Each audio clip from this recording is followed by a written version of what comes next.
We would like to start with a briefly introduction about yourself. So I would like to ask you to introduce yourself, the company you're with, and maybe add a fun fact or something like that to give it a bit of an edge. Should I start? Yeah. Okay. Hey everyone, my name is Philipp. I'm the Business Development Director for Polygon in the EMEA region. And I think the fun fact is that I got my job here on the last conference, what is it, 1.5 years ago or 18 months ago? So yeah, happy to be here now. Good morning, everyone. My name is Alex Schlicher. I'm the founder and CEO of a company called Fansea. We're based in Frankfurt. Started in 2020. So in Web3 terms, this is like a lifetime. It's really long. Fun fact about me is I worked 20 years in banking before, and I thought banking was kind of old and, let's say, needed some transformation and change. And then I moved into something which I thought was going to be much more fun, which is football and sports. And I thought there's going to be much more innovation there. Reality is professional football is comparable to banking, I would say, when it comes to technology change and innovation. So both industries are ahead of a lot of change in the future. Yeah, hi, I'm Jürgen. I'm in the whole Web3 space since 2.5 years. I'm founder and CEO of my one-person company, so I'm by myself.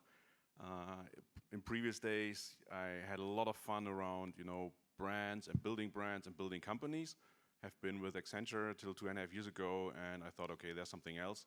Got into crypto 2013, bought a Bitcoin, sold it with a loss a few months later, but everything was quite fun in there.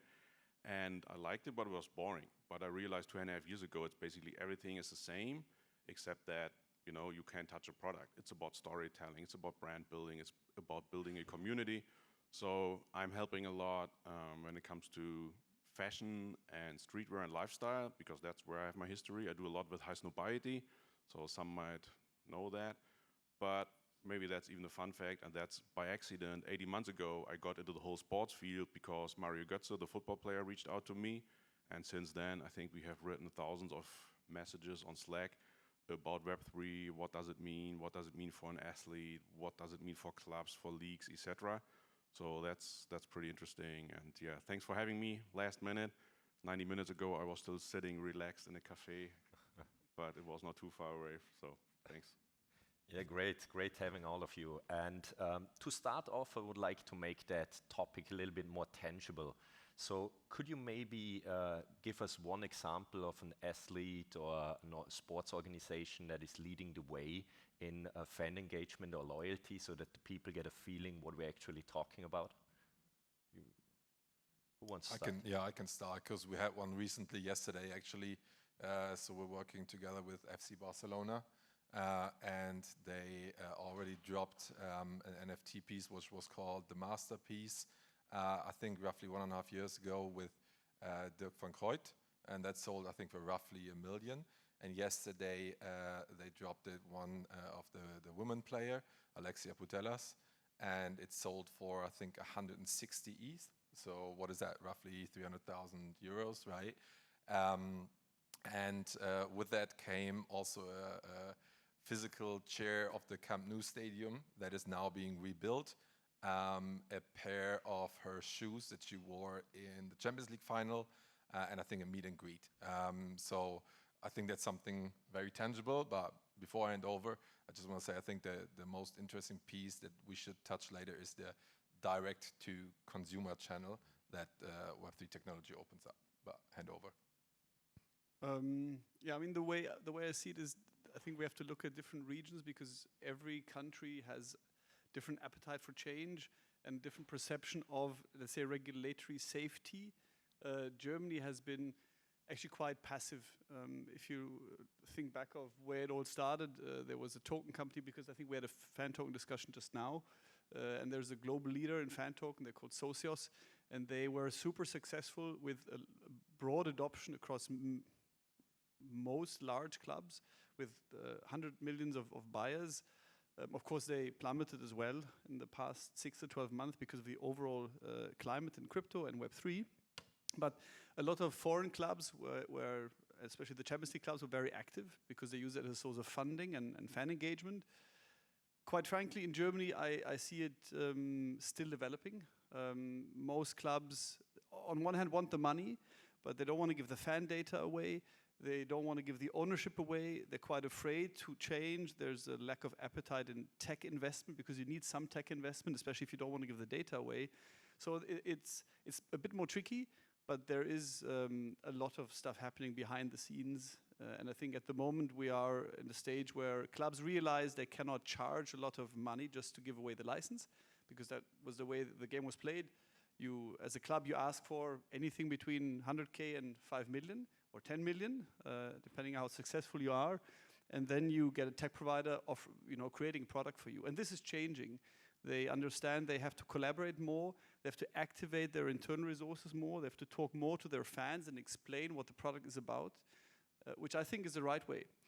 You have to provide more information to the actual fan base, because it's not a product for the club. It's not a product to make the club rich. It's a product to engage with the fan, to provide the fan an experience. And I think the way we do it, or we see it now in Germany happening here and there, is a combination of physical and digital, which is called phygital in our space.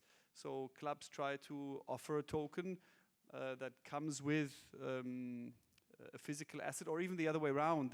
Eintracht Frankfurt, for example, they're selling old seats from the stadium, and they're giving away a digital copy with it. And they're not even talking about whether it's on a token or not, but I think this is how clubs here try to provide value. They're combining physical and digital usability.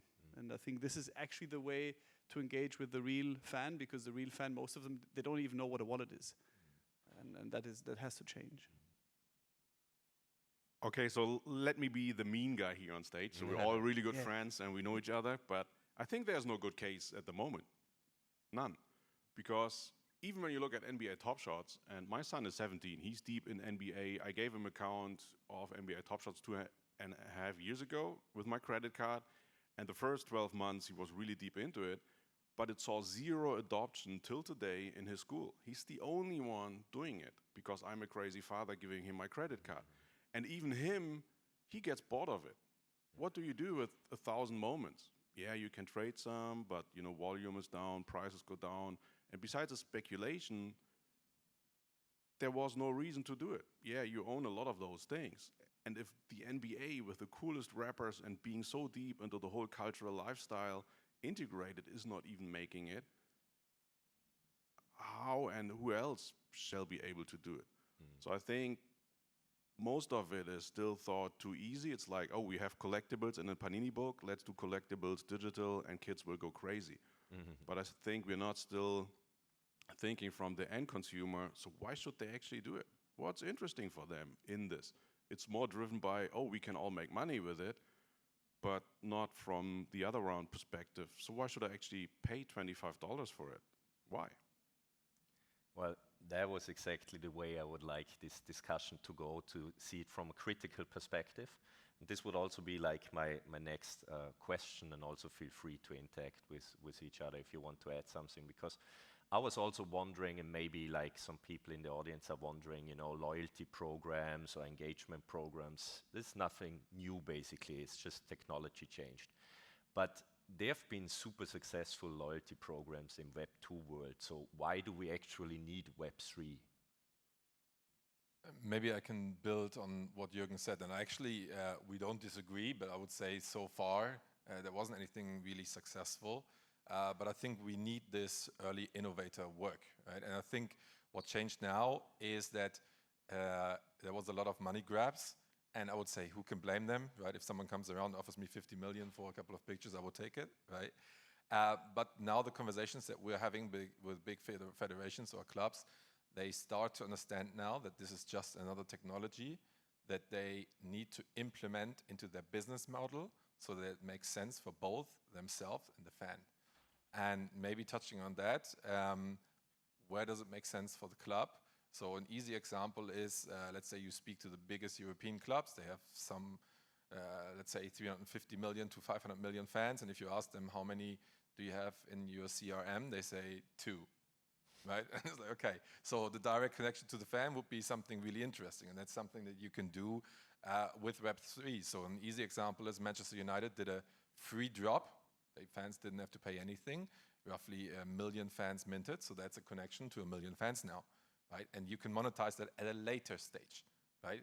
I think that's what it's all about. And I could go on, but maybe you add something. But maybe to add one question to that, because like always when I'm talking to Web2 people, they would say like, okay, I mean, fair enough, you could still do that, have the connection with an email list or whatever, just you have an email form, sign up, you can win something. There's some perks attached to it if you're in our loyalty system. So that isn't something new that Web3 brings in, is it? And I think we need to do the education here, but I think that is incorrect. Because what Web3 offers now, what Web2 doesn't is, one thing is interoperability, meaning we're more or less all on EVM standard, meaning everyone can interact with anyone, no matter which platform you're using. That's not possible in Web2. Another thing that usually the stakeholders are very interested in, as you say, when you ask for what are your customer acquisition costs right now? They are super high in Web2, right? But let's take that example of the Manchester United drop. The customer acquisition costs are super low, right? So that's something. And there are more aspects, right? Engagement is probably higher, right? Because this ownership aspect of Web3, it triggers the fan at some point, right? So the list is longer, right? But I think there is a conversation to be had where the technology is actually different from Web2. Yeah. What do you? Yeah, and I think when it comes to Web3 and loyalty, I love the idea of open loyalty because it's pretty cool. You can build on top of it. So you can tell, hey, you have so many points in this program, come to my hotel and you get a night for free. So Porsche is experiencing that. So they're not actually really building kind of a loyalty thing like Starbucks is doing, but there's a hotel in Austria and you can get a night for free if you book 3 nights if you're a Porsche holder. That's cool because you know it's an audience that has a lot of money, that is interesting for you, and you don't have to have an official agreement with Porsche if you know you can do something together because it's all open, it's transparent. You can see at the check-in if the guy owns the right NFT or not. And I think that's huge that, you know, what can Starbucks build on top of that with so many brands, even if those brands don't ask Starbucks? And maybe just adding, because, you know, we are working with Starbucks, and if you look at the numbers and they are public, right?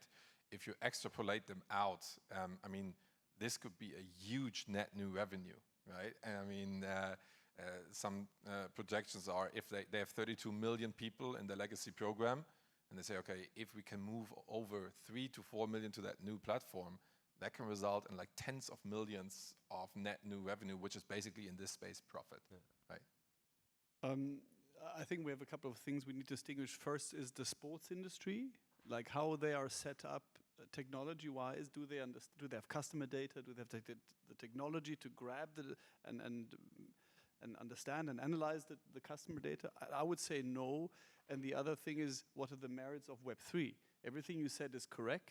I think for most people in this room, it's super intuitive, it's open, you can read a lot, you can interpret, you can make offerings, you can drop stuff into people's wallets, you know. So I think the Web3 architecture, this is the merit of it, and that's why it adds value. But 99.9% of decision makers, or let's say 99.5% of decision makers, but 99.9% of the fans, they don't know about this, they don't have the technology, it's too difficult to use, there's a lack of trust. And top comes what I said before, technology serves the purpose of making life easier if you have the right technology implemented, if it talks to each other. And as I said, I worked 20 years in banking, and banks don't know their customers because they have too many systems, and most of you exist 3 or 4 times in the same bank. And a bank doesn't know what you're buying, a bank doesn't know what your preferences are. With football clubs, it is actually the same, and I would say it's the same for most sports entities because their main product is sports. And football is the most commercial one, in Europe at least. And they have to invest billions to acquire the best players and invest in the sport performance, because without sport performance, there is no, I would argue, no desire to watch the club. And at some point, even the culture evades because you go down to the 2nd, to the 3rd league, and it's really tough. So sport clubs spend a lot of money on sport performance. But the rest of the organization, which is having an ERP system, having a customer database to understand who are the members of my club, who is buying the merchandise, who is buying the tickets, you know, and all the preference of these users, I have to have a lot of technology in place in order to make the right decisions. This is where the big, you know, US tech companies are really strong at, but most German companies, they don't have it either, and they try to turn it around from a product perspective to a user preference perspective. but you need tech in order to run the business. And most sports clubs are set up, and there's, I mean, at least some people from sports club I see in the audience, they really struggle to make the investment available in new technology, because sport is driven by sport and not by technology. And this is, you know, we're talking about Web3 as if it was like just another option on the table to choose, but if most companies don't have proper social media, or most sport entities don't have proper social media channels, you know, I think Web3 is still far away. So you have to overcome these hurdles first and invest a lot in getting your technology right before you start selling a new tech product to your fan, you know, with all the, let's say, risks involved and the reputational challenges Web3 has at the moment. Yeah. And that was a really interesting round we had, and I was reflecting on what you guys also said on the openness of the data. Jürgen framed it in a positive way for the fans. Obviously, they're owning some tokens. It gives them access to other experience possibly. But I was wondering kind of how brands see it, because like for the fan, it's cool if I'm with Starbucks or with a club and I get experience built atop of that. But how do brands see it? Because obviously their customer base or their most loyal fans are maybe open to be targeted with ads. So if I know who has high levels on Starbucks or whatever, I could as a competitor try to make ads specific to that person, you know. So it's an open system that maybe is good for the fans, but do the brands also see it that way? If you say brands, I can talk for hours about that probably.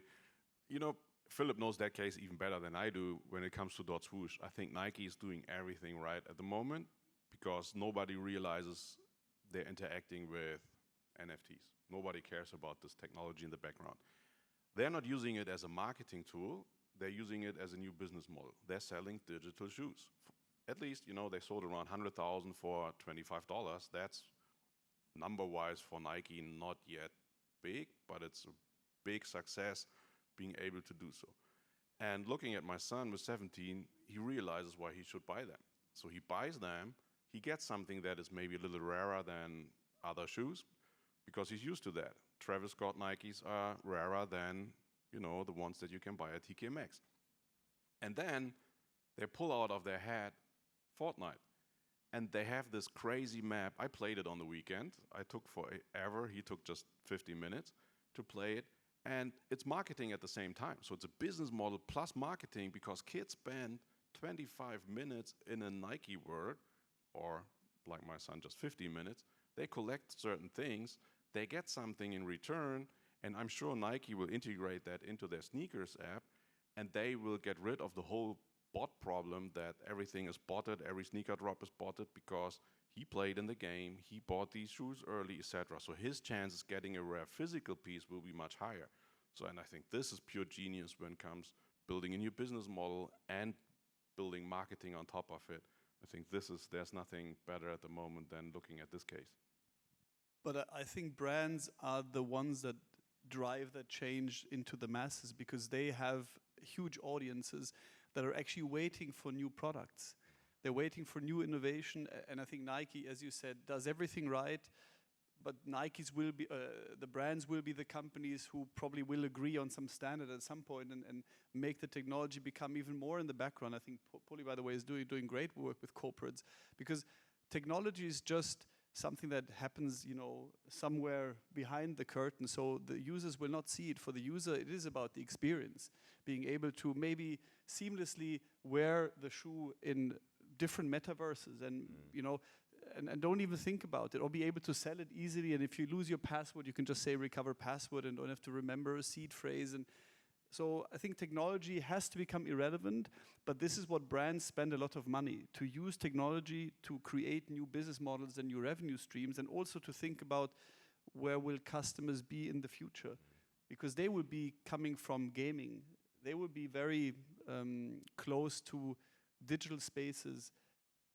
And once they have all adopted, they have somehow a wallet that was provided by a brand, they might be even willing to buy in that wallet some sports stuff. But I think sport will not be the driver for that technology change. I think it will be the brands, and like that, you know, we will go and see, you know, who will have the next killer app. I think Nike at the moment is certainly leading the space. Yet, you know, it's quite small in Nike terms. You know, it's not a lot of revenue, but it's revenue, and it seems to be sustainable. And if it's still the case in 2 years, I think we know that it was worth the investment. I mean, let's stick with that one. And I think everyone who's in the industry, right, we sometimes tend to force on ourselves that things should go super quick, and they don't. But when I think back, I mentioned earlier, you know, I only landed this job 18 months ago, and there was no talk of any of the big brands, right? And now, basically, to your both points, you mentioned the technology and the education that is needed. If you go to the .swoosh homepage of Nike, they actually do the education. They are Nike, but they talk about what's a wallet, right? And then also that we need these early innovators. And Jürgen, you mentioned on, I think, the vision that Nike has, right? You mentioned the artifact business right now, but you also mentioned the collaboration that were announced in the last 2 weeks, one with Electronic Arts and the other one with Fortnite. And then we're not talking niche anymore. I mean, Electronic Arts announced that they didn't say clearly what yet, but it will be integrated into the games. And FIFA alone has 150 million players, right? I think Fortnite is about the same size, right? 150 million players. So once they manage to have that interoperability with the products, right, then out of a sudden it's a massive market. So I would say Nike understands that IP is cultural capital, and that's where a lot of brands need to go in the future. Yeah, I'm interested to we are close to the end, but a few questions still are open, and I was interested to discuss with you guys also fan sentiment towards NFTs or these projects, because I could see, like, once in the gaming space, that it was very critically received by the players, that like NFTs or tokens are introduced. And I also see it in Germany in the sports area, where clubs build up NFTs as digital collectibles, that the fans been pretty critical to that. What is your take on that? Is that kind of, we are living in our bubble and we think it's cool to introduce blockchain to these clubs and fans, and they actually don't want it, or is it just a lack of education? How you see that? I think back to Jürgen's point, he said earlier, most of the use cases, they don't add value to the fans. I think if it adds value to the fans, they will use it. Of course, technology has to be easy and ideally for free. So they onboard, they will have the right app that is interoperable with a lot of other things. So it makes it just easy to use. And we don't have that at the moment. We don't have super interoperable, neither on the blockchain side nor on the graphical side, because what Jürgen is talking about, you know, with Artifact, and I mean, you doing digital fashion only works if it's interoperable, and you can use the digital stuff in many digital spaces. I think people tend to forget that you need graphical interpreters in order to make it work, also on the blockchain side. But fans don't think about it. Sport fans, they're interested in the sport, and it has to bring value to their everyday experience. And the everyday experience for a sport fan is actually happening on the pitch much more than in Fortnite. Because the consumers, I mean, there's a lot of consumers that are 14 and below that play Fortnite. My son plays it a lot, like very much, but he doesn't spend money. I don't give him the credit card, because then he would probably just exploit it too much. But in 4 or 5 years, they will become the consumers of the next decade, and they will be tinted very much in gaming and gaming-like experience, and then it might add value to them. But until that point, I think we have to wait and invest and be patient, especially in sports. And maybe let's look at it from another point as well. So we are not looking at the fans, but looking at football, nobody looks at the players. They have hundreds of millions of followers. So there's no idea, no product, nothing to educate them, to educate their fans. So I can tell you, in Germany, 0 professional football players have any interest in this. In the national team, Serge Gnabry was wearing the Bored Ape thing. I asked Mario to ask him if he has an ape and knows that. No, he just got the shirt gifted. So, you know, there is no one that is deep in that space. And, you know, that's a free product idea for you. If you come up with a product idea, how we onboard all those players, we will get the fans. So if you crack that, that would be pretty interesting. Yeah, and I would just add from the conversations that I had with a couple of German clubs, I would agree, Jürgen, with your point. The clubs need to take care of their fans, don't see it as an opportunity to commercialize from the very beginning. And I think there will be one club that will get it, and they will be the front runner, but we're not there yet. This is basically the right word to start with the closing rounds. You said we are not there yet, but where are we yet, kind of? If you need to rate it from 0 to 10, and 0 is like there's nothing there, and 10 is we're like fully there, kind of, whatever there is, kind of. Where is the current state, in your opinion? That's super difficult. I mean, as mentioned earlier, we didn't know what we're going to talk about here today like 12 months ago, right? And we didn't find it feasible. So I would say it's more about the market coming back, unfortunately, right? It's like we would love to say it's just about engagement, but it's not, right? It's about there needs to be a boom market around it. Technology is certainly better than the last time, but I mean the analogy somehow is right. Think about the internet, right? It took longer than we expected. And there's always this saying, like, you overestimate what you can do in 2 years and you underestimate what you can do in 10, right? And that's how I would phrase it. I think we have to find a way to detach Web3 from crypto in the perception of the masses, because crypto is an investment vehicle, much more than Web3 is a technology that works for end consumers to enhance their customer experience. And it is at the moment very close. I mean, crypto crashes and everybody shies away from Web3, which is very illogical, because the merit of crypto technology, I mean, still applies. So I think this is something that needs to change. With all the other challenges we said, I think we are on the scale from 0 to 10, we are probably at 3. So a lot of infrastructure investments. We are where in Web3 we are where crypto was in 2014, 2015. So definitely there is a lot of growth to come, but there is still some obstacles to take. I think it's not going to be straightforward. And brands, I want to say it again, I think brands will make the difference, especially in the German market. They have to lead the way and convert the customer, and then other companies and corporations will follow, such as sport clubs. They will not drive the change. I enjoy long walks by myself, and when I'm thinking about this whole space that I'm in for more than 2.5 years, I very often wonder, am I the guy who's on the wrong side of the Autobahn and everyone else is on the right side? And thanks that still some people are coming here, that's kind of a therapy for me. So seeing, okay, there are also some people with me on the wrong side of the Autobahn, so that makes me feel good. And I think that's the best about the space, that, you know, I met so many great and interesting people along the way. So please don't go away, otherwise I feel really lost. So I think that's giving me at least some peace of mind that I'm not the only guy that is on the wrong side. So thanks for that. Yeah, that was a very nice picture you painted there. Thanks for that. And we're done basically. Our half hour is over. Last quick question. Like, I want to bridge you guys with the audience, kind of the connections to the audience. If there are questions out there, are you open that people can reach out, and where best, like LinkedIn, Twitter, whatever? No, never. Okay, don't reach out to Jürgen. Yeah? He has a newsletter, actually. Yeah, it's really nice. Nobody knows my last name, and it's not on the back because I was not actually invited. So that will be a treasure hunt. So if you find me on LinkedIn, I will answer. Okay, LinkedIn. You guys also on LinkedIn? Yeah, LinkedIn is easiest. Yeah. Okay, awesome.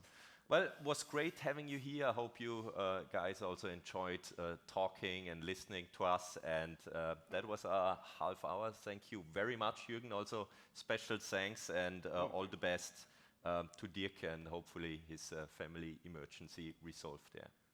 Perfect. Thank you very much.